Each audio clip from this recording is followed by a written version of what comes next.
Hello students, कैसे हैं आप सब। आईसीटी वर्चुअल क्लासरूम में आप सबका स्वागत है। मैं विकास। आज हम क्लास 6 का मैथ्स करेंगे बच्चों, और चैप्टर हमारा चल रहा था संख्याओं के साथ खेलना। तो उसी चैप्टर के कुछ क्वेश्चंस और बचे हैं जो आज हम उसको कंप्लीट करेंगे। तो बच्चों, अभी तक जो आपने क्वेश्चंस किए हैं तो आपको पता लग चुका होगा कि जो मेन इनके क्वेश्चंस हैं वो बेस्ड हैं एलसीएम और एचसीएफ पे। वही क्वेश्चंस हम कर रहे थे अभी तक। तो उम्मीद है आपको एलसीएम एचसीएफ तो अच्छे से निकालना आ ही गया होगा। अगर कोई आपको अभी भी डाउट है तो आप इमीडिएटली अभी के अभी पूछ सकते हैं। अपना हैंड रेज करके आप अपना डाउट पूछ लीजिए क्लास के स्टार्टिंग में ही, ताकि आप क्वेश्चन सारे इजीली कर पाएं। तो इसी के साथ चलते हैं हम स्मार्ट बोर्ड पे और स्टार्ट करते हैं नेक्स्ट क्वेश्चन।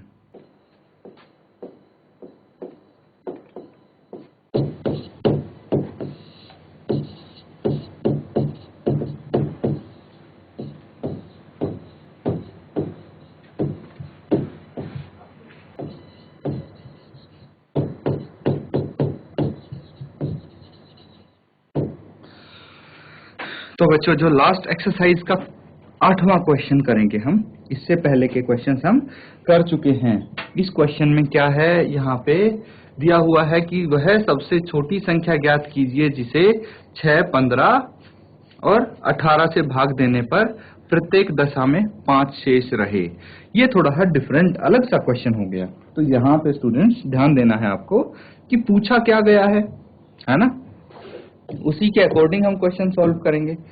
तो देखिए, अभी तक हमसे पूछा जा रहा था कि भाई ऐसा नंबर बताइए जो इन तीनों से भाग हो जाए, है ना। ऐसा ही पूछा जा रहा था कि भाई ऐसा सबसे 3 अंकों की बड़ी संख्या बताइए सबसे जो इनसे भाग हो जाए, या सबसे छोटी संख्या बताइए। इस तरह से आपसे क्वेश्चन पूछे जा रहे थे। लेकिन अब थोड़ा सा क्वेश्चन चेंज कर दिया और अब बोला गया है कि भाई 5 शेष रहे। पूरा पूरा भाग नहीं होगा, 5 शेष रहना चाहिए। तो इसमें कई लोग कंफ्यूज हो जाते हैं। कंफ्यूज नहीं होना है।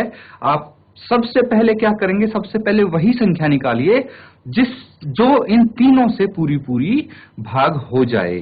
ठीक है, पहले हम वही करते हैं जो अभी तक करते आए हैं कि वह सबसे छोटी संख्या ज्ञात कीजिए जिसे हम इन तीनों से पूरा पूरा भाग कर सकें। तो अब मुझे बताइए कि तीनों से जो भाग होगी वो संख्या निकालने के लिए हम एचसीएफ निकालेंगे या एलसीएम। ये कौन बताएगा, एचसीएफ निकालेंगे या एलसीएम। अब तो काफी सारे क्वेश्चंस कर चुके हैं इस तरह के। बताइए मुझे कि उसके लिए हमें क्या निकालना पड़ेगा, एचसीएफ या फिर एलसीएम। तो बच्चों, हमें देखना है कि भाई जिस संख्या को हम तीनों से पूरी पूरी डिवाइड कर सकें वो तो इन तीनों से बड़ी होगी ऑब्वियसली। इसीलिए हम एलसीएम निकालेंगे इसका। एलसीएम निकालना तो आपको आता है। क्या क्या, 6, 15 और 18 है। तो सबसे पहले हम 2 से डिवाइड कर लेते। 2 तिया 6 और 15 और 2 में 18। अब तीनों 3 से डिवाइड हो रहे हैं, तो 3 से हम कैंसिल आउट करेंगे तो कितना आ जाएगा, ये आ जाएगा 3 एकम 3, 3 पंचे 15, 3 तिया 9। फिर से 3 से कर देते हैं तो 1, 5 और 1, और अब 5 से डिवाइड करेंगे तो 1, 1 और 1 आ जाएगा। तो ये आपका लघुत्तम समापवर्त आ गया। कितना आया है, 2 इंटू 3 इंटू 3 इंटू 5, यही आया है। इतना होगा, मल्टीप्लाई करके देखिए। 2 तिया 6, 6 तिये 18, पंचे 90 होगा। कितना होगा, 90 होगा। तो आपको ये पता लग गया कि वही सबसे छोटी संख्या है ये जो पूरी पूरी भाग हो जाती है 6, 15 और 18 से, है ना। पूरी पूरी भाग हो जाएगी। लेकिन हमें ऐसी संख्या चाहिए जो पूरी भाग ना हो, 5 रिमाइंडर बच जाए। तो वो कौन सी संख्या होगी, वो कौन सी संख्या होगी, ये मुझे बताइए। देखिए, उदाहरण के तौर पे, एग्जाम्पल के तौर पे हम एक छोटा नंबर लेते, छोटी संख्या लेते हैं। तो मुझे बताइए कि ये जो 12 है, क्या ये 3 से भाग होता है, पूरा पूरा हो जाता है ना। 3 चौके 12, 0 शेष बचता है यहाँ पे, है ना। लेकिन अगर मैं बोलूं कि भाई यहां पे मुझे चाहिए एक रिमाइंडर, एक रिमाइंडर बचना चाहिए। तो मैं क्या करूंगा, 12 की जगह 12 में अगर 1 जोड़ दूंगा कितना आ जाएगा 13। इसको मैं डिवाइड करूंगा 3 से तो एक रिमाइंडर बच जाएगा। मतलब जो संख्या पूरी पूरी भाग हो रही है उसमें अगर 1 जोड़ दें तो 3 चौके 12, एक शेष बच जाएगा। अगर इसमें मैं 2 जोड़ दूं तो 2 शेष बच जाएंगे। ठीक है, 3 शेष बचने का मतलब नहीं होता, क्योंकि जो हमारा ये नंबर होता है, ये जो डिवाइजर होता है, उससे बड़ा शेष या फिर उसके बराबर शेष नहीं आना चाहिए। ये आपको पता होगा, ये बेसिक्स हैं बच्चों। तो यहाँ पे हम क्या करते हैं कि जितना शेष चाहिए उतना हम इसमें ऐड कर देते हैं, जोड़ देते हैं। ठीक है, ये क्वेश्चन देखिए, यहाँ पे 5 शेष पूछा गया। ठीक है, 6 ऐसा नहीं पूछेगा आपसे कि कोई उसमें 6 शेष होना चाहिए, क्योंकि 6 तो आपका डिवाइजर ही है, उसके बराबर तो शेष नहीं होना चाहिए। ये चीज भी ध्यान रखना आप। तो यहाँ पे हम क्या करेंगे, अब पता लग गया आपको कि अगर हमें 5 शेष चाहिए तो इसमें 5 ऐड कर देंगे हम। 5 ऐड कर देंगे, कितना आ जाएगा, ये आ जाएगा अभिष्ट संख्या हो जाएगी।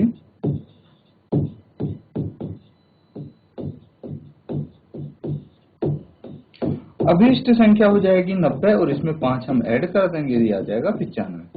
95 ऐसी संख्या है जो इनसे अगर उसको भाग करोगे तो 5 उसका शेष रहेगा। इसको नोट डाउन कर लो, कोई डाउट है तो आप पूछ सकते हैं और अगला क्वेश्चन कीजिए इसके बाद।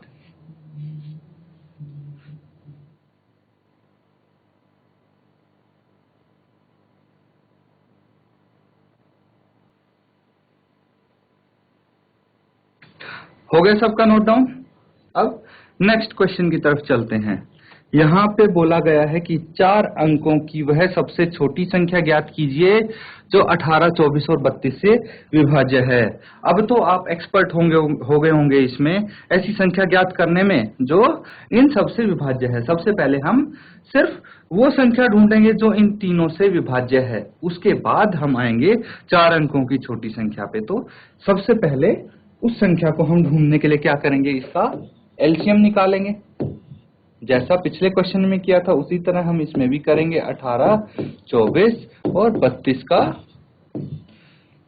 लघुत्तम समापवर्तय निकाल लेंगे। 2 से भाग करेंगे तो 2 निम 18, ये 12 आ जाएगा और ये 16 आ जाएगा। फिर से 2 से डिवाइड करेंगे तो 9 एज इट इज, ये 6 आ जाएगा और ये 8 आ जाएगा। फिर से 2 से करेंगे तो ये 9 और ये 3 और ये आ जाएगा 4। ठीक है, अब देखिए कि यहाँ पे सिर्फ एक ही नंबर डिवाइड हो रहा है 2 से और वो है 4। ठीक है, और कोई संख्या यहाँ पे डिवाइड नहीं हो रही 2 से, तो हम इसको यहाँ पे अभी छोड़ देते हैं। फिर 2 संख्याएं हैं जो 3 से भाग हो रही हैं, तो हम 3 ले लेते हैं। ठीक है, अगर आप ऐसे करेंगे तो भी कोई दिक्कत नहीं कि भाई इसको पहले 2 से किया, 2 बारी 2 से कर दिया तो ये 1 बन जाएगा, और उस तरह से भी कर सकते हैं। वो थोड़ा क्या है, 2 स्टेप बढ़ जाएंगे आपके और कुछ नहीं होगा, आंसर वही आना है। अब 3 तिया 9, 3 एकम 3 और ये 4 आ गया, है ना। आप यहाँ भी छोड़ सकते हैं इसको। आपको क्या करना है, सबको मल्टीप्लाई करना है उसके साथ 3 और 4 को भी आपको कंसिडर करना है, या फिर यहाँ पे 3 ले लीजिए। 3 एकम 3, 1 और 4 और फिर 4 से कर दीजिए 1, 1 और 1। तो लसा क्या है आपका, यानी एलसीएम क्या आएगा, सबको मल्टीप्लाई करेंगे 2 into 2 into 2 into 3 into 3 into 4, ये आएगा लघुत्तम समापवर्तय। अब इसको मल्टीप्लाई करेंगे तो 2 दूनी 4, 4 दूनी 8 और 8 चौके 32 आप कर देंगे इसको। 32 इंटू 3 तिया 9। अब इनको मल्टीप्लाई कर दीजिए तो गुना आप डायरेक्टली कर सकते हैं, 9 का पहाड़ा तो सबको आता है। तो 9 दूनी होता है 18, 1 हासिल, 9 तिया 27 और 1 28, ये आ गया 288। 288 आपका लघुत्तम समापवर्तय आ गया। इसका मतलब क्या हुआ कि भाई 288 जो है वो इन तीनों संख्याओं से पूरा पूरा विभाज्य होगा, ये पता लग गया। लेकिन हमें क्या चाहिए, अब हम क्वेश्चन पे आते हैं। देखिए फिर से क्वेश्चन देखिए, 4 अंकों की सबसे छोटी संख्या बतानी है। ये तो 3 अंकों की संख्या है, हमें 4 अंकों की सबसे छोटी संख्या बतानी है जो कि इससे इन नंबर से पूरी पूरी विभाज्य होगी। तो मैंने बताया था कि जो इसके गुणज होंगे, इसके मल्टीपल होंगे, वो भी इन तीनों नंबर से पूरे पूरे विभाज्य होंगे। तो हम क्या करेंगे, इसके गुणज निकाल लेंगे। 288 के गुणज, 288 तो है ही, इसको पहले 2 से मल्टीप्लाई कर देंगे, कितना आ जाएगा, ये आ जाएगा 8 दूनी 16, एक हासिल 8 दूनी 16 और 1 17, और एक हासिल 2 दूनी 4 और 1 5, 576 आ गया। फिर आप इसको 3 से मल्टीप्लाई कर दीजिए, 4 से कर दीजिए, 5 से कर दीजिए, इस तरह आपके यहाँ पे गुणज आते रहेंगे। तो इसको 3 से करेंगे तो कितना आ जाएगा, 8 तिया 24, 2 हासिल, और 8 तिया 24 और 2 26, और 2 हासिल, 2 तिया 6 और 2 8, 864। इसके बाद इसको 4 से मल्टीप्लाई कर दीजिए, तो 8 चौके 32, 3 हासिल, 8 चौके 32 और 3 35, और 3 हासिल, और 4 दूनी 8 और 3 11, तो 1152। देखिए ये 3 डिजिट है, इसके बाद आ गया 4 डिजिट। तो 4 डिजिट का सबसे छोटा नंबर, 4 अंकों का सबसे छोटा नंबर जो कि 18, 24 और 32 से विभाज्य है, वो कौन सा है, 1152, 1152। ये चीज आप ध्यान रखिए यहाँ पे। तो बोल सकते हैं यहाँ पे कि अभीष्ट संख्या क्या होगी,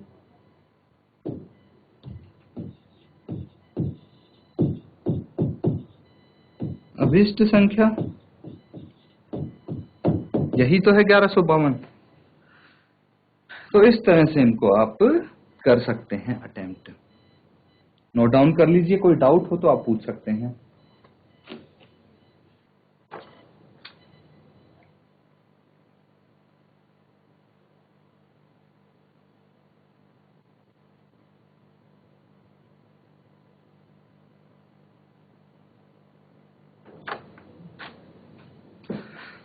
तो सबने नोट डाउन कर लिया।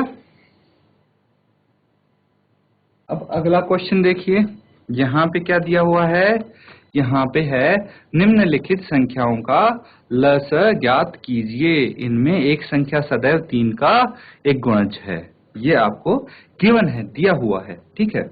तो लस तो आपको निकालना आता ही है। आपको बोला गया है कि एक संख्या का जिनमें से क्या है, सदैव 3 का एक गुणज है। तो जैसे ए में क्या है, 3 का एक गुणज 9 है। इसी तरह बी में 12 है, सी में 6 है, और डी में 15 है, 3 का गुणज, है ना। तो पूछा क्या गया है आपसे यहाँ पे, प्राप्त लघुत्तम समापवर्त्य में एक सामान्य गुण का अवलोकन कीजिए कि सामान्य गुण यहाँ पे क्या है। कोई एक यहाँ पे सामान्य गुण है और वो क्या है, वो आपको बताना है, ठीक है। और क्या लघुत्तम समापवर्त्य प्रत्येक स्थिति में दोनों संख्याओं का गुणनफल है, ये आपको बताना है। क्या हम यह निष्कर्ष निकाल सकते हैं कि दो संख्याओं का लघुत्तम समापवर्त्य सदैव 3 का एक गुणज है, ये चीजें आपको बतानी है। तो सबसे पहले तो आपको एक वर्ड याद होगा जो हमने किया था, सह अभाज्य। किसी को याद है, सह अभाज्य, इसको हम कोप्राइम भी बोलते हैं। ये क्या होता है, ये सह अभाज्य कोप्राइम का मतलब होता है जैसे कि 9 और 4 है, 9 और 4 हैं, ठीक है। 9 और 4 हैं, तो आप देखेंगे कि ये कोई ऐसा नंबर नहीं है जिनसे ये दोनों, जिससे ये डिवाइड हो रहे हों एक के अलावा। सिर्फ एक ही ऐसी संख्या है जिससे ये दोनों डिवाइड हो रहे हों, और ऐसे नंबर को हम बोलते हैं सह अभाज्य कोप्राइम। मतलब कोई ऐसा कॉमन नंबर नहीं है जिससे दोनों डिवाइड हो रहे हों एक के अलावा। एक से तो सभी डिवाइड हो जाते हैं, तो ये होते हैं सह अभाज्य।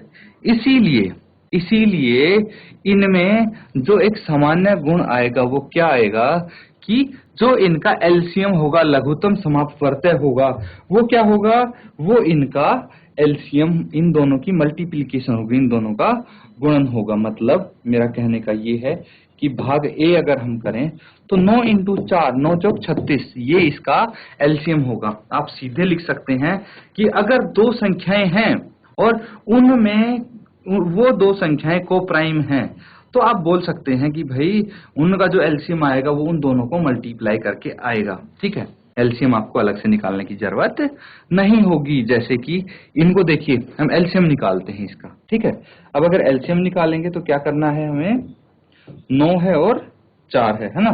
तो हम क्या करेंगे, 9 के निकाल लेंगे डायरेक्टली। आपको तो पता है कि 9 को हम क्या लिख सकते हैं, 3 इंटू 3 लिख सकते हैं। 4 को क्या लिख सकते हैं, 2 इंटू 2 लिख सकते हैं, है ना। तो अब बताइए एलसीएम में क्या करते हैं, जो कॉमन है उसको एक बार लिखते हैं, बाकियों को हम 2 बार लिखते हैं। तो एलसीएम इसका आएगा, कॉमन तो है नहीं कुछ, तो 3 इंटू 3 इंटू 2 इंटू 2, है ना।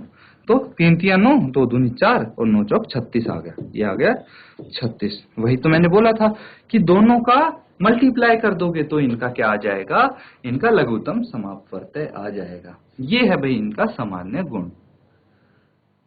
तो इस तरह से बी, सी और डी का भी आप अगर एलसीएम निकालेंगे तो क्या करना है, 12 इंटू 5, 6 इंटू 5, 15 इंटू 4, ये सब इनके एलसीएम आ जाएंगे। निकाल के देखिए, बताइए मुझे क्या क्या एलसीएम आ रहे हैं इनके।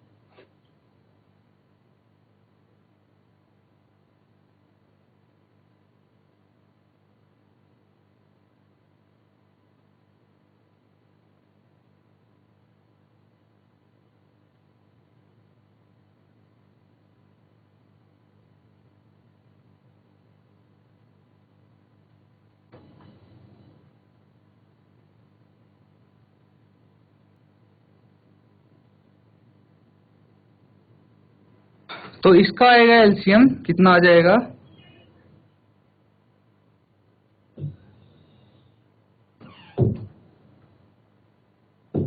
जो बी पार्ट है उसका आ जाएगा 12 इंटू 5, 60।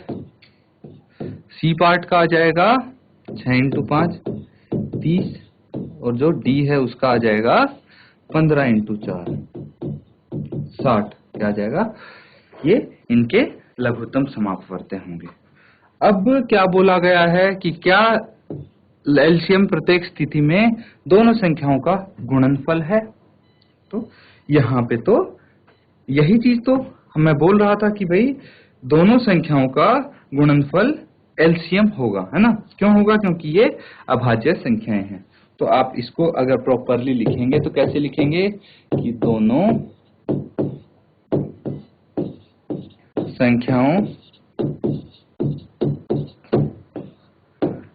संख्याओं का गुणनफल, दोनों संख्याओं का गुणनफल लघुत्तम समापवर्तय है ना। दोनों संख्याओं का एलसीएम गुणनफल लघुत्तम समापवर्तय है। इसीलिए आप बोल सकते हैं क्योंकि क्योंकि वे सह अभाज्य संख्याएं हैं, सह अभाज्य संख्याएं हैं। अब अगला क्या पूछा है, देखिए नेक्स्ट आपसे पूछा गया है कि क्या हम यह निष्कर्ष निकाल सकते हैं कि दो संख्याओं का लघुत्तम समापवर्तय सदैव 3 का एक गुणज होगा। देखिए अगर इस क्वेश्चन में बात की जाए तो इस क्वेश्चन में तो पहले से बोला हुआ है कि इनमें से एक संख्या 3 का गुणज है, इसीलिए इनका जो एलसीएम आएगा वो तो 3 से सदैव डिवाइड होगा, ये जो 4 पार्ट दिए हैं। लेकिन इसका मतलब ये नहीं है कि बाकी की और किसी नंबर्स का हम अगर लघुत्तम समापवर्तय निकालें तो वो भी 3 का एक गुणज होगा। ठीक है, ये चीज आपको ध्यान रखना है। तो आप बोल सकते हैं कि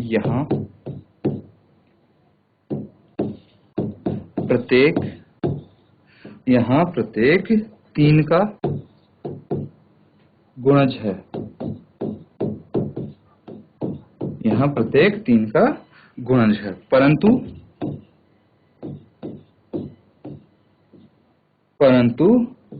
हर अवस्था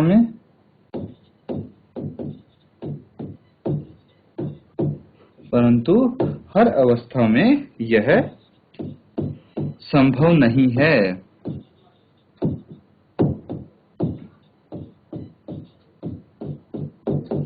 हर अवस्था में यह संभव नहीं है।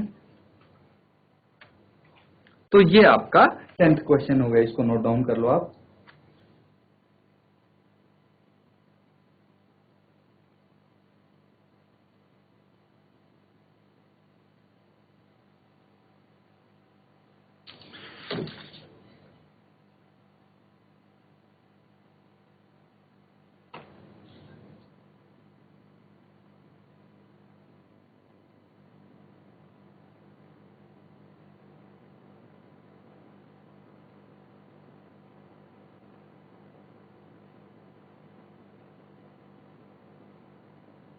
तो सबने नोट डाउन कर लिया? ये किसी का बचा तो नहीं?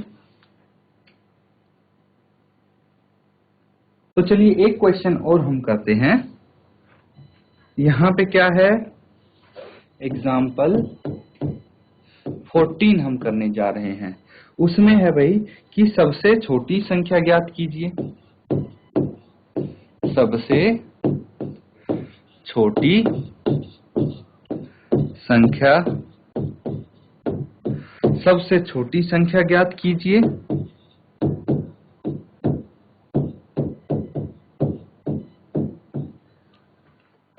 जिसे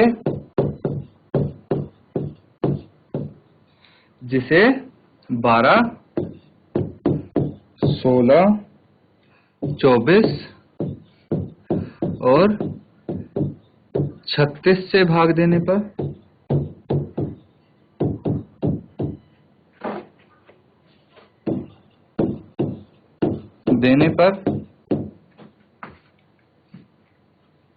प्रत्येक दशा में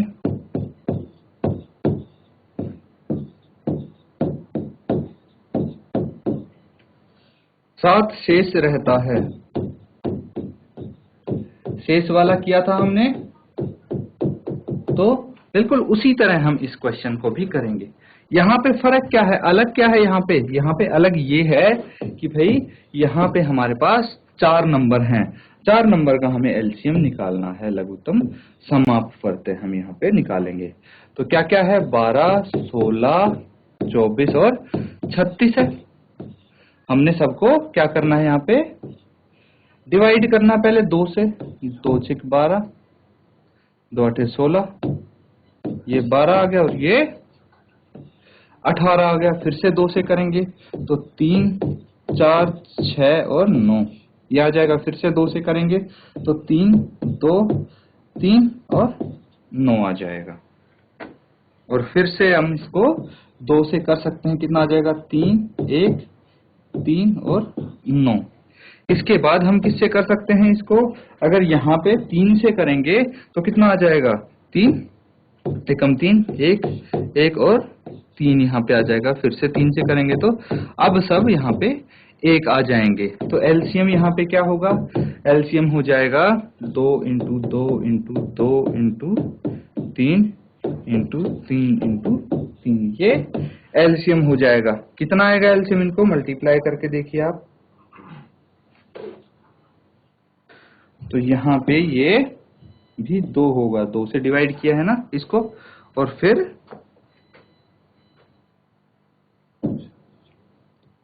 हमने 3 3 से किया है। तो ये कितना आ गया, 2 इंटू 2 इंटू 2 दूनी 4 4 दूनी 8 8 दूनी 16 इंटू 9 और 16 निमा 144 होता है। तो 144 इसका एलसीएम आ गया। क्या ये आंसर होगा? नहीं, ये आंसर नहीं होगा। ये 144 तो वो संख्या है जो 12 16 24 और 36 से पूरी पूरी विभाज्य है। तो फिर हमें तो वो संख्या निकालनी है जो कि डिवाइड होने के बाद 7 शेष रहे। तो इसमें हम क्या करेंगे, इसमें हम 7 जोड़ देंगे, 144 में 7 ऐड कर देंगे। कितना आ जाएगा, 151 आ जाएगा। तो ये संख्या 151 होगी। ठीक है, इस तरह से हम कर सकते हैं इन क्वेश्चंस को। तो यहाँ पे बच्चों आपका ये चैप्टर खत्म होता है। जो भी आपके क्वेश्चंस यहाँ पे हुए हैं वो हमने लगभग सारे क्वेश्चंस इस चैप्टर के कवर किए हैं यहाँ पे।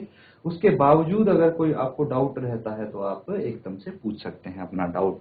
तो इस क्वेश्चन को नोट डाउन कर लीजिए आप, ये जो क्वेश्चन किया है हमने लास्ट, फिर हम आगे कंटिन्यू। तो बच्चों आज जो हमने क्वेश्चंस किए हैं, उम्मीद है आपको सारे क्वेश्चन समझ में आएंगे, क्योंकि इसी के साथ हमारा ये चैप्टर कंप्लीट होता है। बहुत सारे क्वेश्चंस हम कर चुके हैं इस टाइप के, तो अब आपको कोई डाउट नहीं होना चाहिए इन क्वेश्चन में। अगर अब भी कोई डाउट है तो भी आप पूछ सकते हैं। अगली क्लास में आप सबसे पहले इस चैप्टर के सारे डाउट्स अपने क्लियर कर लेंगे और फिर हम नया चैप्टर स्टार्ट करेंगे। इसी के साथ आज का सेशन खत्म करते हैं। Thank you and have a nice day.